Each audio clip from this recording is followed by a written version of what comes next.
things to talk about, I think. I have things to talk about. What is it exactly that I want to speak about, though? Well, I guess I can just kind of get right into it.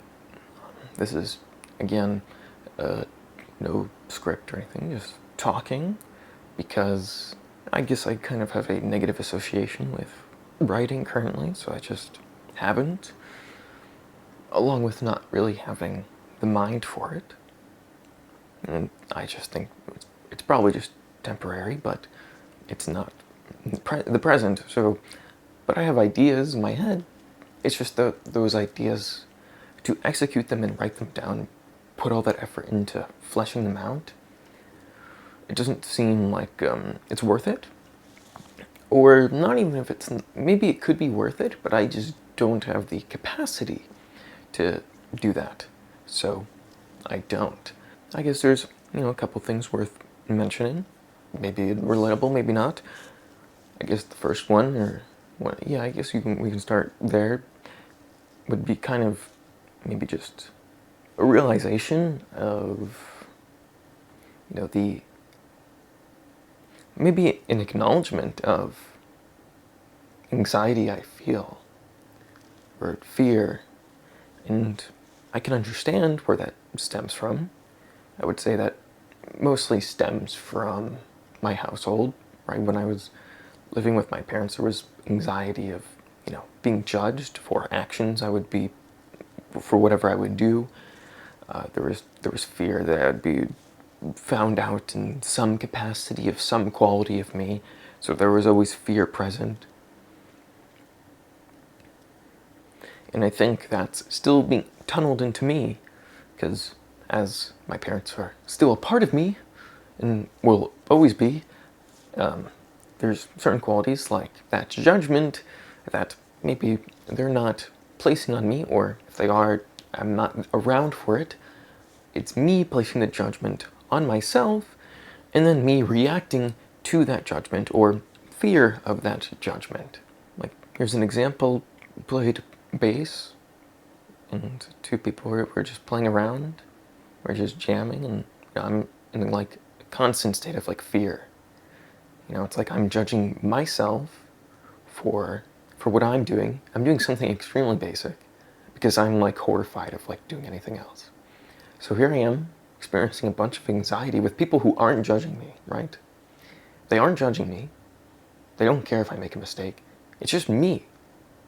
And the reason I'm feeling the way as I do, or I was because of me placing the judgment upon myself and holding the expectation upon myself, and failure to meet that expectation would then cause me to, be upset at myself. So I'm in a state of fear, trying to maintain something that I've placed upon myself so I can just meet my own expectation of, I should be able to do this. However, if I just didn't have that fear or that judgment or that whole system, then I wouldn't be in that state, and it wouldn't be such a problem to get to that such a basic state of functioning. And by functioning, I mean just playing something extremely basic, repeating, that's it. And I've mentioned this before: if I just simply start recording something, if I just press the record button, there's no video camera or anything, just me recording my playing, it's like I'm impaired, which is maybe not that surprising to many, but it's surprising to me because I know I have a certain capability, and that capability is maybe stunted or I don't want to say tarnished, but it's a lot more difficult. It's just kind of pushed away. It's like I might have a certain cap, but because of anxiety, it's like my cap has been lowered, my capability has been lowered. Not literally, but mentally it has. And because mentally it has, it then results in a change in my playing. And that's just one example. We could also just say things like, just speaking, just talking. It's very weird how I don't know if it's because I don't know how to react to such things, but it's just like, I'm doing a thing, and I'm being thanked for it. And I'm confused.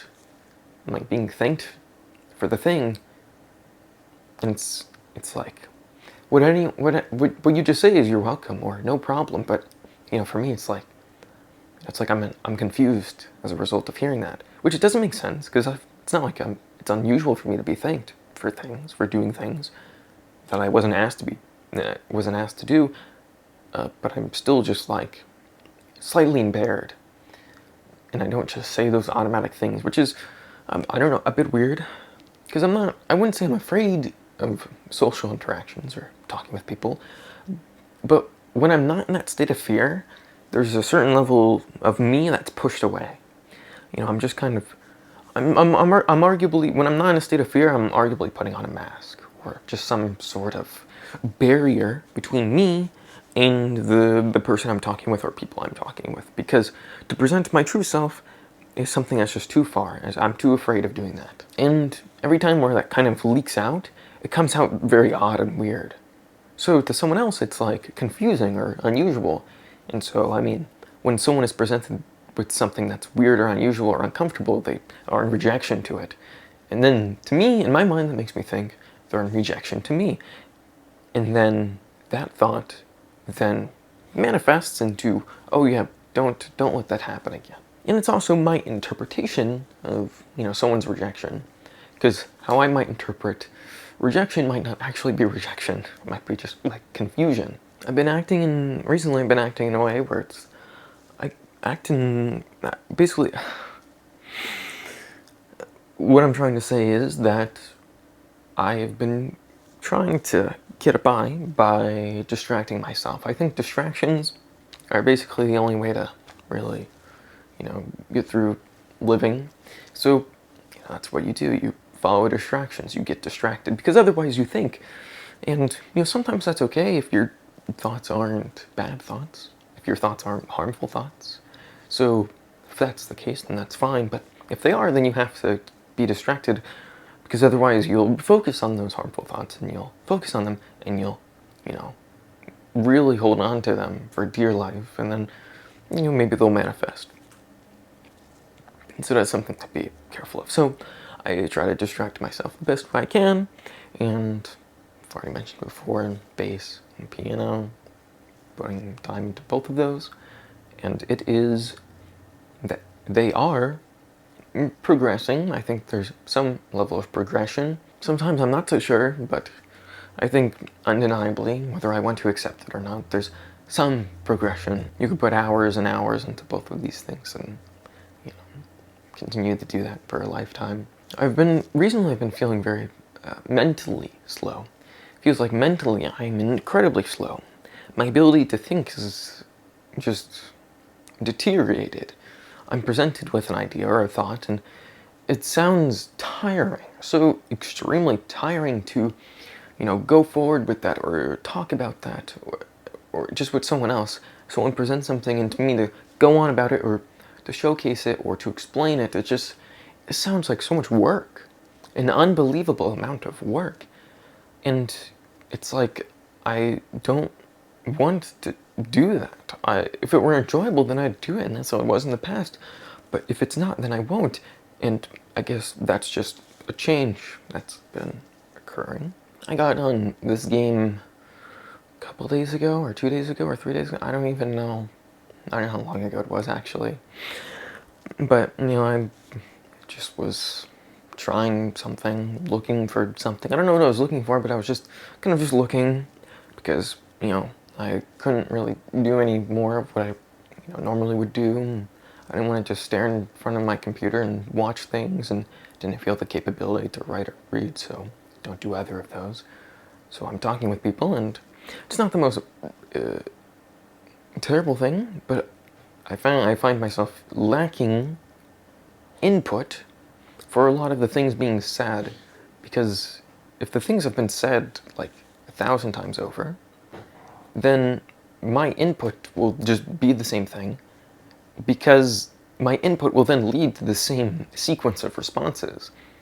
And sure, to some extent, this is what we do normally, just asking how someone is, or, things along those lines. But if it's like, a friend that you've known for a while and they're talking about a thing, but they're talking about the same thing over again, it's kind of tiring to hear the same thing again and then say the same thing again. You could say something different. If you say something different, that either will make them upset because it'll put them in a state of rejection, because why are you saying something different? And that's not something they're consciously thinking, it's just subconscious. You're not following the same pattern that's been repeated 1,000 times over again. So it's like, I just kind of hang around mostly silent. And it's just a bit of whatever. It's just a bit blah, because there's nothing really happening. There's nothing really being said. It's just the same thing. It's the same game over again, and the same thing being said again. And why would you want to be around for that? Why would you want to be around for the same thing over again? Because if you enjoy it, if you enjoy just doing the same thing, saying the same thing over and over again, then of course you're going to keep doing it. If you love saying the same things, if you love making the same jokes, if you love acting the same way, then you're going to. And if the other people like it, that's going to promote you to keep doing it. And if that keeps being promoted, then I'll just repeat and repeat and repeat until someone says, no, that's enough. But in many cases, if you have a group of people and one person says, oh, that's not enough, that person is just pushed out. And the other people who like doing it over and over again, they hang out in their section and they continually do that because they like it. Human beings love to rationalize and think about, oh yeah, this is the reason why this is done, and this is the reason why this is done, and we want to do this for this. There's always some sort of purpose or reason or explanation. We want to understand, we want to find, we want to search, we want to add, we want to subtract, we want to complicate, we want to simplify. But really, I think it comes down to whether we like it or not, whether it feels good or not. We want to believe we are incredibly complex creatures, and maybe we are in comparison to what's available to us, but if we were to just kind of think about ourselves in the context of ourselves, what do we find, right? Instead of comparing ourselves to things that we know are just, you can't argue over, we're much more complex than a dog or a cat. But in comparison to ourselves, if we just assess the human being and how the human being acts, the human being is not that complicated. It is almost like all those other animals. We act in very similar ways. We just have input upon the world, and that has grown. We're more complex, and that complexity has led to civilization and farming, agriculture, technology, science. Of course, no other animal has that in our understanding, right, and what we know of, and that's what we should base our ideas off of. So we think, yeah, wow, we're really complex. We've got all these things down.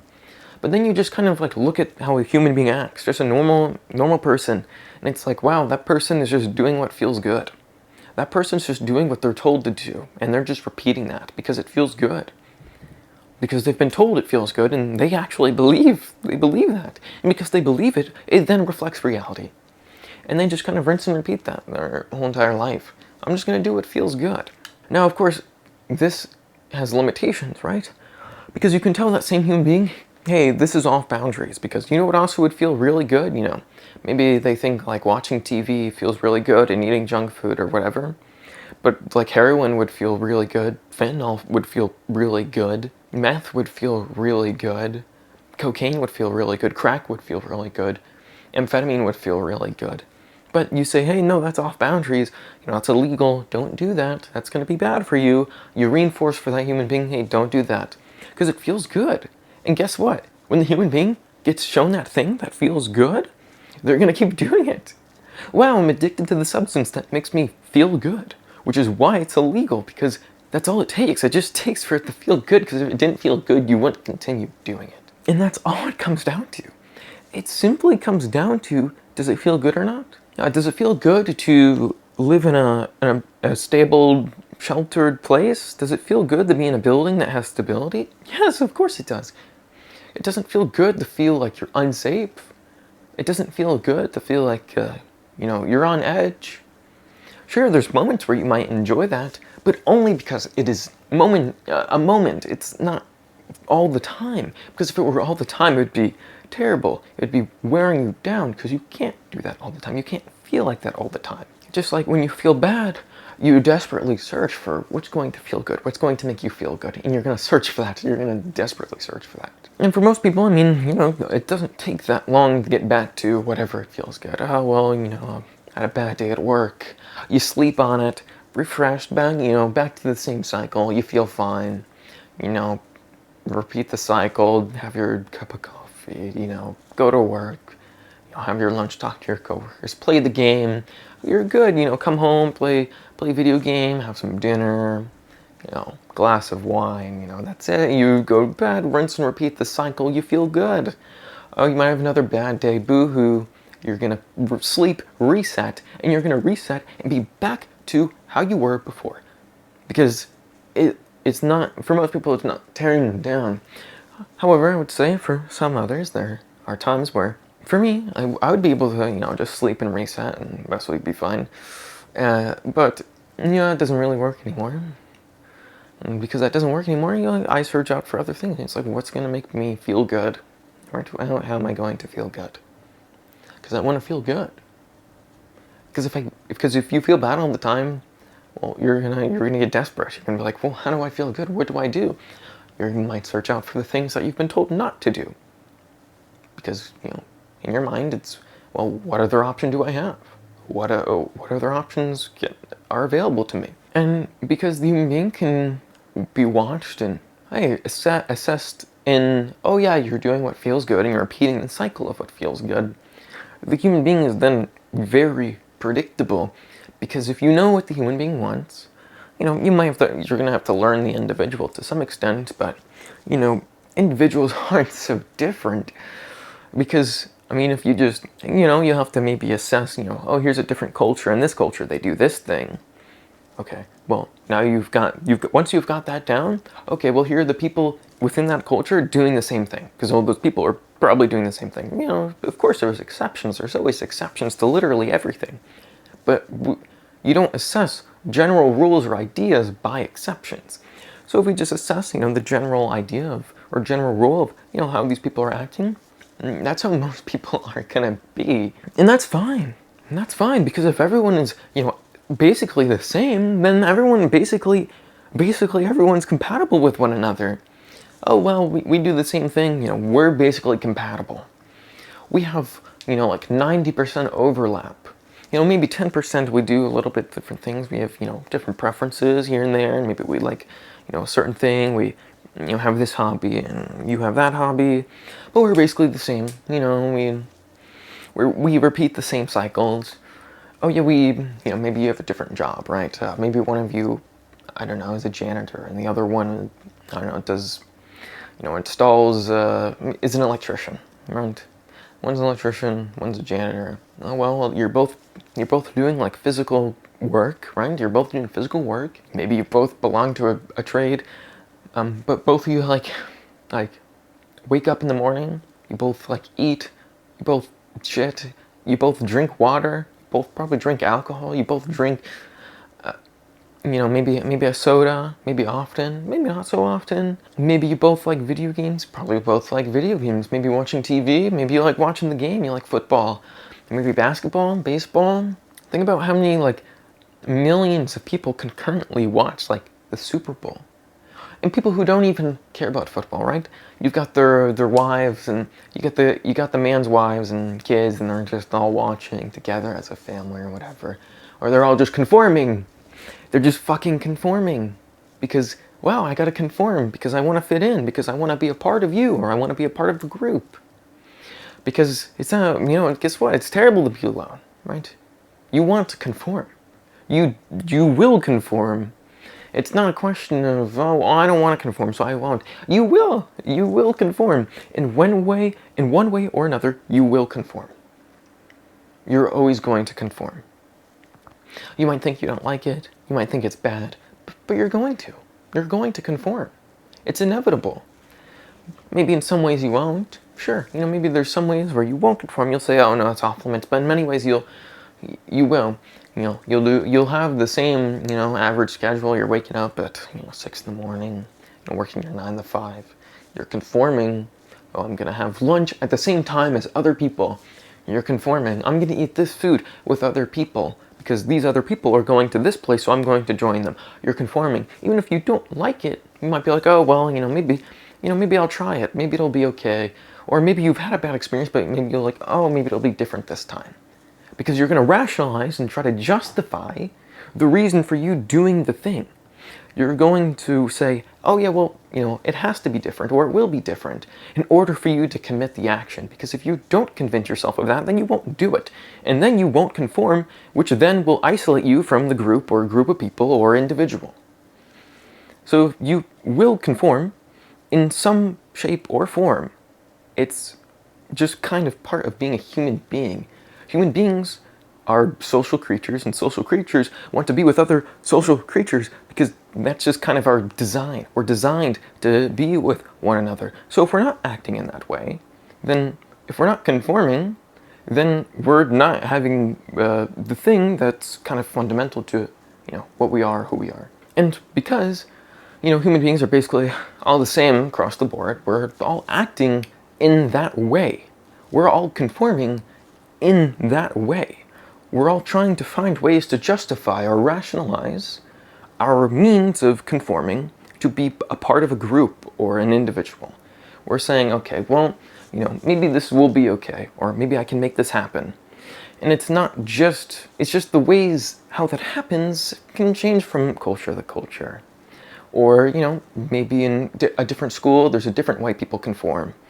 Maybe in one school everyone conforms in a way of, or maybe conforming is not as large scale, but maybe it's something smaller scale.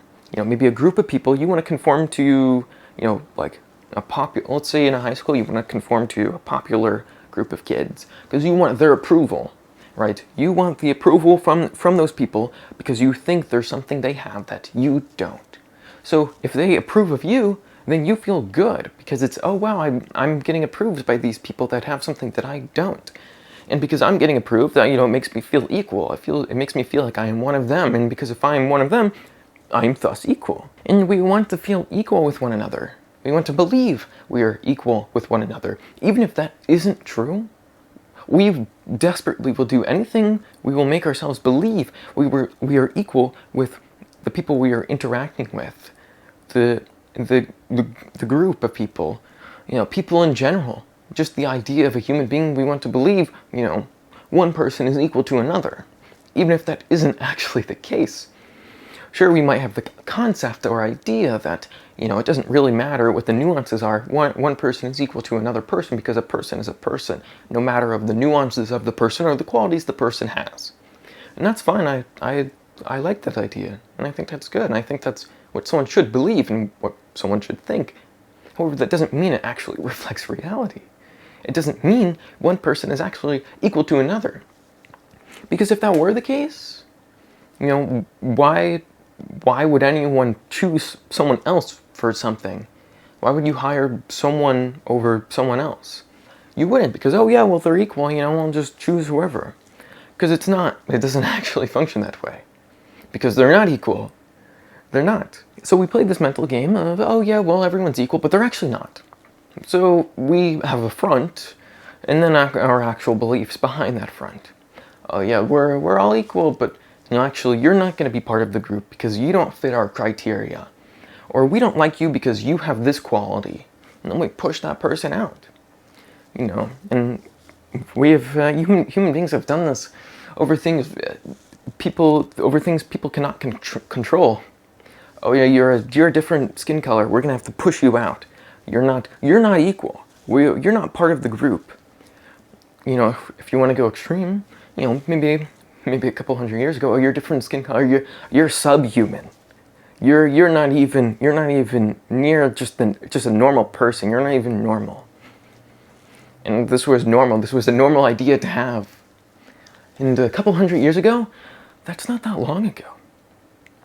Sure, people might not think that way now, or most people don't. Obviously, some do. Many do, but and that's not going to go away. There's always going to be some group of people or individual that's like, oh, well, I don't agree with that. No, this is how it used to be, and this is true. But the point is, if we can have something like that a couple hundred years ago, what do we have now? That maybe isn't so obvious. Maybe we'll, if we can make it.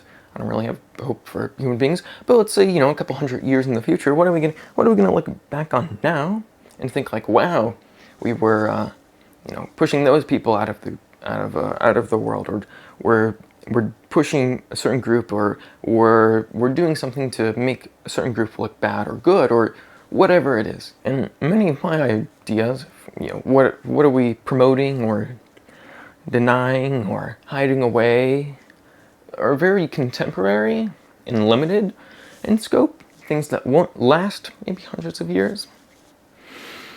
Maybe one idea which connects to people is technology. We are very reliant and supportive, at least in Western society or developed nations, of the idea that technology is incredibly important and we should do everything we can to improve upon technology and continually get people interested in technology and have more people working on technology.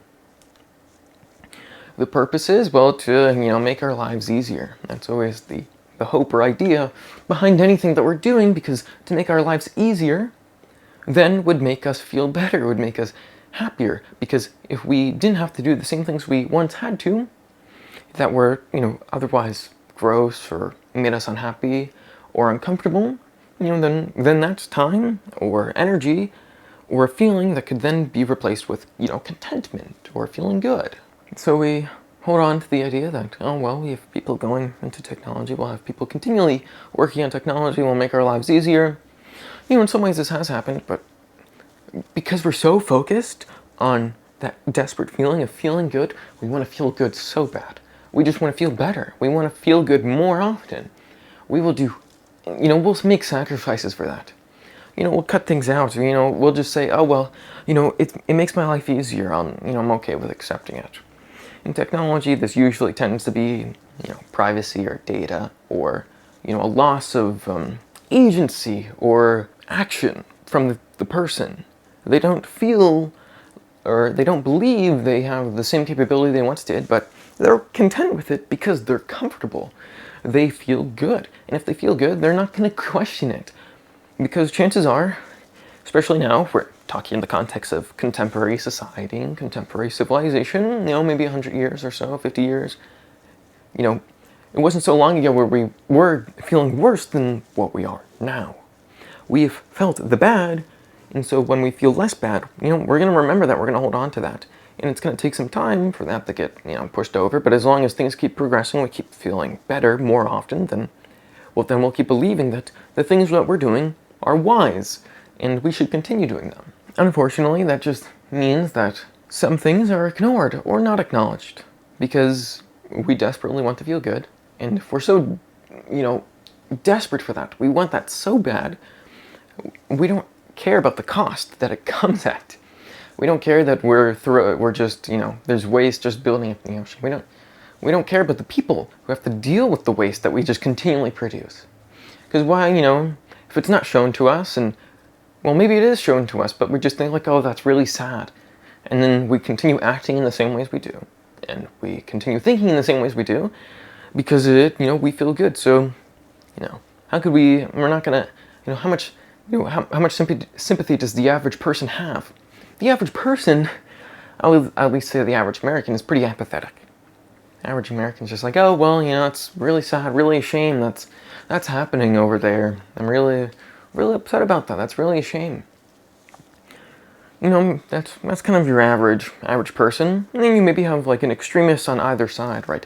You have an extremist saying, oh, yeah, well, with technology, we'll undo all that, we'll fix all that. You just gotta have trust in technology. As long as we keep working on technology, that'll be all solved. And then you have the other side, which is, constantly hollering about whatever thing is currently happening and then moving on to the next thing, without even really acknowledging the nuances of it or what's really happening. They just want to yell because they really just need to yell about something. Because if they're not yelling, then what are they doing? They think everyone else should be yelling too. And, maybe it's okay to yell. Maybe it's okay to riot, to be upset, to destroy, to be angry. Maybe that's okay. But there's a difference between, acting in a way that's intelligent while also manifesting or bolstering or controlling that emotion that's promoting the action. If you're incredibly angry, then focus on what you're angry about and continue being angry about it until there's a difference. Because if you're angry about it and then you move on to the next thing, what does that tell anyone that actually has influence over these things about what you think about the thing? It's like whatever, there's a moment where you did care, but now you don't care. So, well, we'll just continue doing the same thing because, the people don't care, they've moved on. And then, of course, if most people are apathetic, it's still the minority of people getting angry and destroying and rioting. Still, it's still limited. And it's not like I think any of these groups are wise or I think certain groups are better than another. I don't think anyone's acting really in a better way or a more intelligent way. But it's because there's subjugation or a difference in the people. There's no total group of people thinking all the same thing and saying, hey, this needs to change. That's currently a thing. There's always, between groups, fighting. There's always a difference between, hey, this is not right or this isn't right. And maybe in America, an easy example is just, a two-party system then leads to people, going against one party and the other party going against that party because, they think this thing or they think that thing and, that's not right. There's no in-between parties. There's no agreements. There's no party to be like, okay, well, we'll group together and we'll give you this and we'll give you that. And so we can have a little bit of legislation that's going to promote this and a little bit of legislation that's going to promote that. So there's balance between both of those groups. And, that would be an upgrade. But of course, that's not always perfect because that means just a larger, maybe even a larger, more unwise group or party can, just swallow up something else and, give it a little bit here and there, but mostly do what it wants to do because it has that power to do that. And something really important to acknowledge here is the feeling good thing, right? I want to follow what feels good. I want to do what feels good. But also what you believe makes you feel good, or what you believe makes you feel bad, or what you believe is good, or what you believe is bad. Because all it takes is some belief. You just believe in something and then, I believe I'm feeling good as a result of doing this, and you keep believing it, and you keep believing it, and well, I believe it, and so it is. It doesn't work always, but many times it does, and, for a lot of people, it does work that way. They just believe it, and so it is. And maybe even if it isn't, right, if you don't question it, you just think, oh, well, I believe it, so therefore it is, and I'm going to hold on to that. Even if there's nothing stopping that person, they don't have their own wiring to say, oh, well, let me do a check on this, then they'll just keep doing it. Other than, those ideas, which, I don't think I really have any other ideas. I was just kind of, in the moment. Yes, I did. I now remember. I wrote this chat thing. I was just freaking out one night, and, I think there's a point of, or a level of separation of my mind again. I've written about it before. I kind of run back, or I call back upon one acid trip where that was just very prominent or notable. And that was, extreme state of separation. And I think it's just been happening more and more often.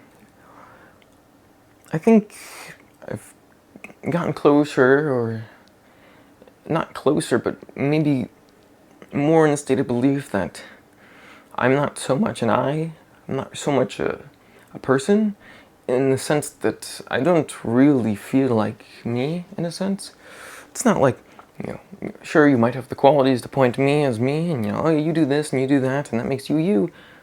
But you might say, oh, yeah, the cumulative things adding up to make you, so that's why you are you. But I don't feel like me. I don't feel like a person that says I just say I all the time, but I don't really feel like that I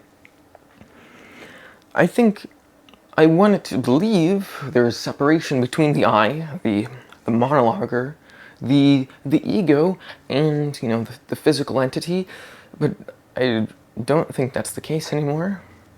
And I always knew this was the case, but I just I had this idea or hope that because I'm thinking in a way where I want consciousness, and it's a higher level of a physical thing.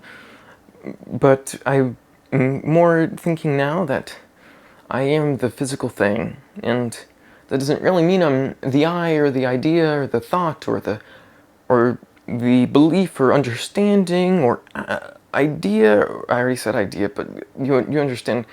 The thing happening in the mind is not something that's higher level. It's on the same level as the physical world. It's not anything extra or more. It's just part of being the living being with the brain. And like I already said, I knew this was the case, but it's just further acknowledgement of that. And because I'm now acknowledging that and accepting that further, I don't feel like I really is I, in the sense that, like I already was aware, all the factors that have been outside of my control have then made me. And I might have been aware of this rationally, but then feeling that and truly acknowledging that is a bit different. Acknowledging that I'm just all those things. I'm just all those things added up. It's like, well, I'm not really anything. I'm just just circumstances. I'm just a bunch of things added up. And maybe this is done in order to push away the idea of me being me, because it might be painful to acknowledge that. It might be painful to acknowledge that the I is I, right? So I'd rather push that away and just think of me in the sense that I'm just things added up. And I think that's all I got. Probably been talking for a while, right? Yeah, I've been going off for a little bit. Maybe that's worthwhile. Maybe that means something. Maybe none of that means anything. If it doesn't, then that's a shame.